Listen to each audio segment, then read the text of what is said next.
সহিহ ইবনে মাজাহ হাদিস নম্বর 224।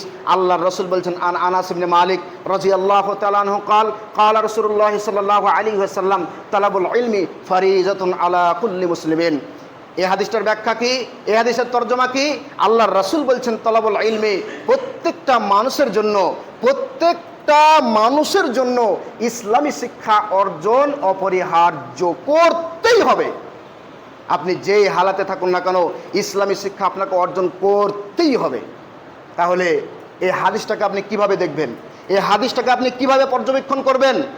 যে আল্লাহর রাসূল বলছেন প্রত্যেকটা মুসলমানের জন্য ইসলামী শিক্ষা অর্জন করা অপরিহার্য, করতে হবে।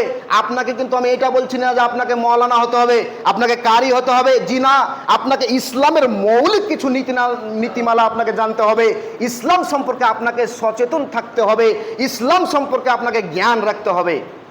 এর মানে এটা নয় যে আপনাকে